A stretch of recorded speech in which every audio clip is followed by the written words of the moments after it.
Hey, good morning. My name's Taylor McPherson. I'm the Director of Vocal Studies here at Trevecca.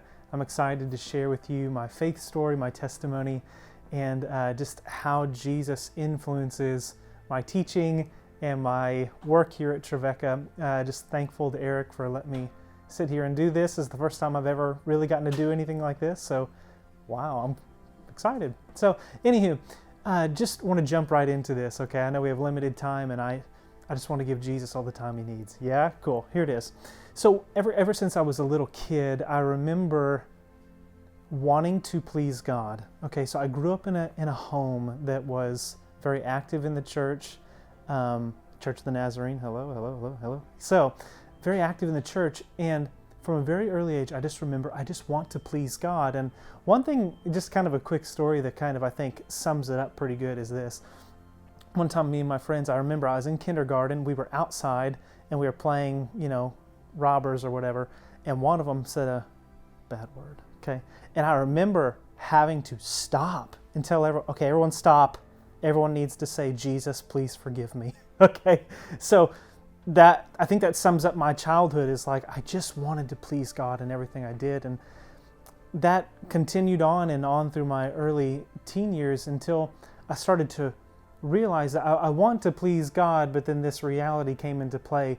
But it seems like every time I want to please God, I end up not pleasing Him, so to say. Does this make sense? So I would try so hard to be who I knew God wanted me to be, or be who I was being raised to be. And every time I fell short.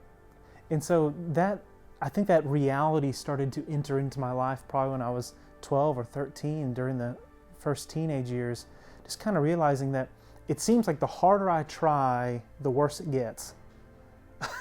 If that makes any sense, and maybe you can relate to that. So much so that probably by the time I was 15 or 16, it became like this is kind of stupid. There's no point in trying to do this. It's obvious to me through experience that this Christian life that I'm being encouraged and called to, nothing against my parents or anything, they set the foundation for my life, but rather this thing I'm trying to accomplish, I can't do it. And so rather than acknowledge weakness and all that, now that was the opportunity where me and myself, I said, well then this is all a little bit pointless. So I'll still go to church and I'll still do all this, but I mean, let's be real, no one can really do this. Okay, this isn't like a real thing, it's just something that we try at. So from that point on, I was probably 15 or 16. I remember all through the rest of my high school years, I lived one way, but I said I was something else. And that sums up my high school years, and that shaped me. That I would go to church and I would lead worship. I'm involved in music, like I said, so I would lead worship, but then after that I would do whatever I wanted with whoever I wanted, whenever I wanted. It just didn't matter, because no one can be perfect, and God doesn't really expect that of me, so I mean, whatever. That was my thought process. Okay.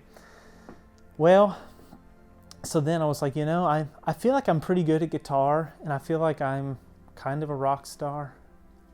Just being honest, that was my thought process, man. I was so full of myself.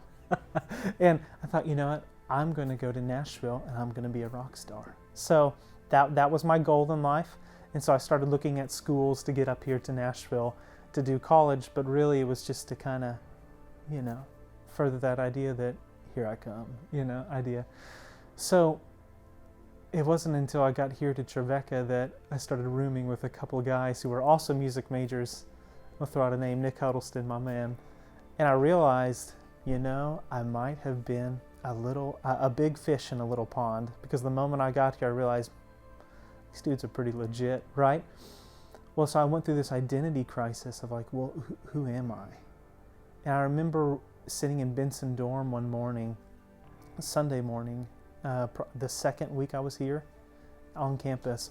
And I remember, I guess I should probably wake up and go to church. I mean, it's like a habit. It's what you do, so I might as well.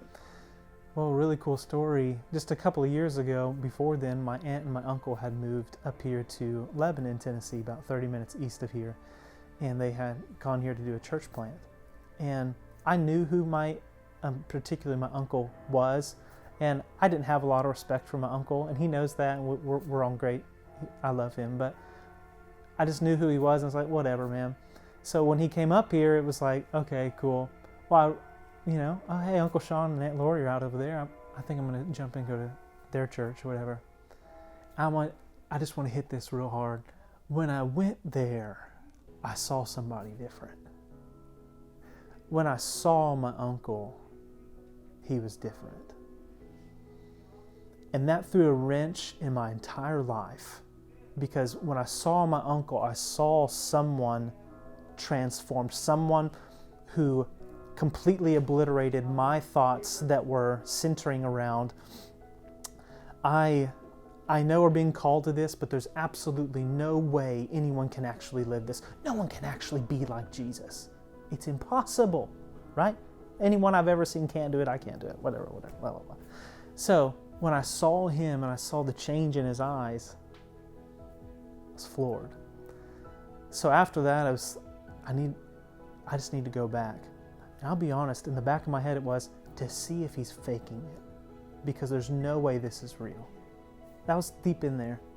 So I kept going week after week, and I would end up, they love me, man, they're so cool. I would end up spending every weekend at their house. I would just go and crash on their couch and go to church with them.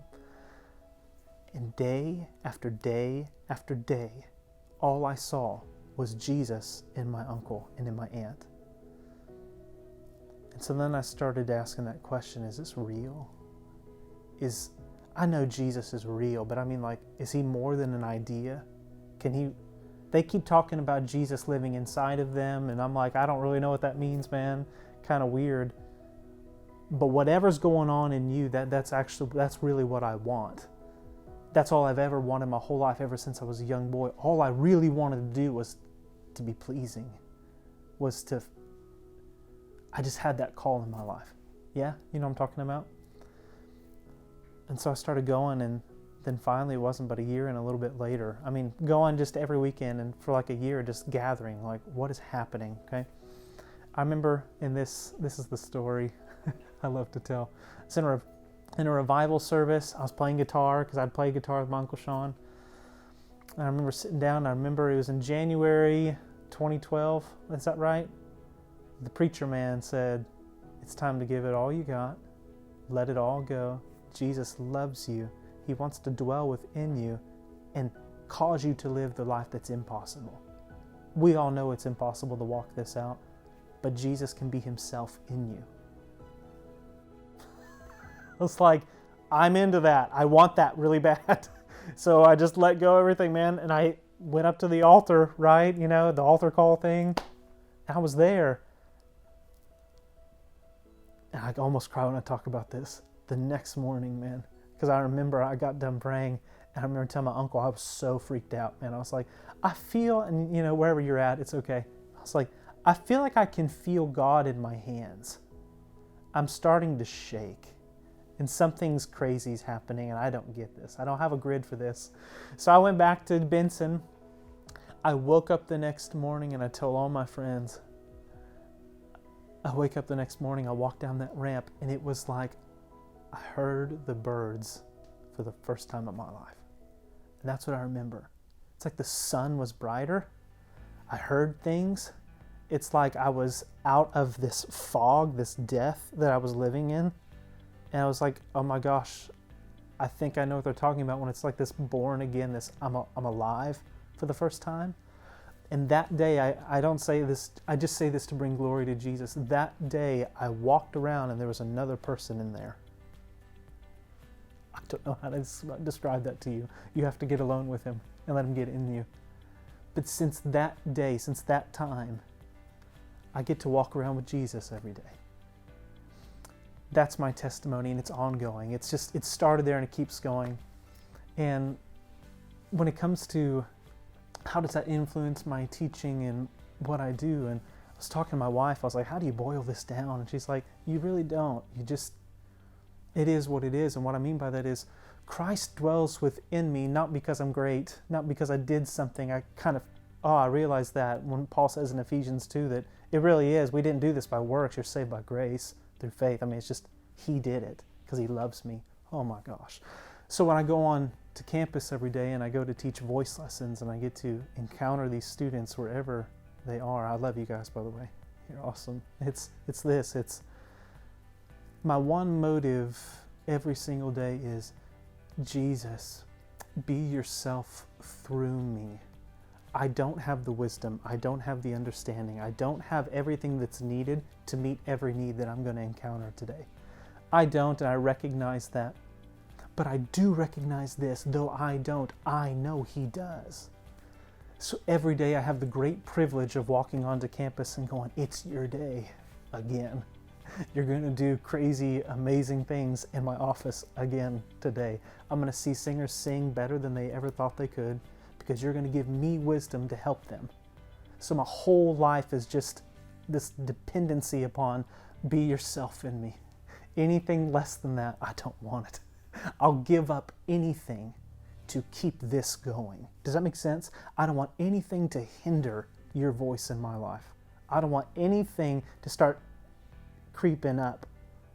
Isn't that amazing? He proves Himself to us. He shows us His love for us, and then I don't want anything else, man. So when I was in high school, I was addicted to all kinds of stuff. You name it, there it was. All this stuff. You know what's crazy?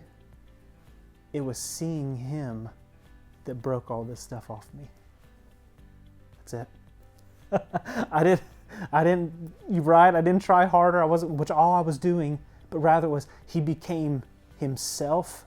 He opened my eyes and I saw Him, seems like for the first time, and it was, you're so beautiful to me. I don't want anything else. And that's the passion of my life. He's my keeper. He's the one who dwells within me. He's the one who enables me to live a life I never knew possible, a life of love and pure joy in Him. That's my prayer for you, for all of Trevecca, really. It's crazy that I get to sit here and even just tell you this. It's my prayer that Jesus would become more than an idea to all of us, but that you would allow Him the opportunity, get alone with Him, and then find someone, right, another person who's walking with Him to encourage you and to mentor Him. What's happening here? Allow Him to steal your heart. I know that sounds cliche, but I don't care, man. Allow Him to grab you. When He does and you see Him, game over. Nothing else in life matters more than this. May I just bless you guys. What a privilege it is to get to do this. And what a privilege it is to get to talk to you this morning. Please, that's my prayer. Get alone with Him. Talk to Him. Ask Him what you want to ask Him. And sit and listen. Open His Word. Let Him speak to you. He will. He's faithful and true. It's written on Him forever. And He'll prove Himself to you. Yay. Thanks for letting me chat with you guys. Bless you all.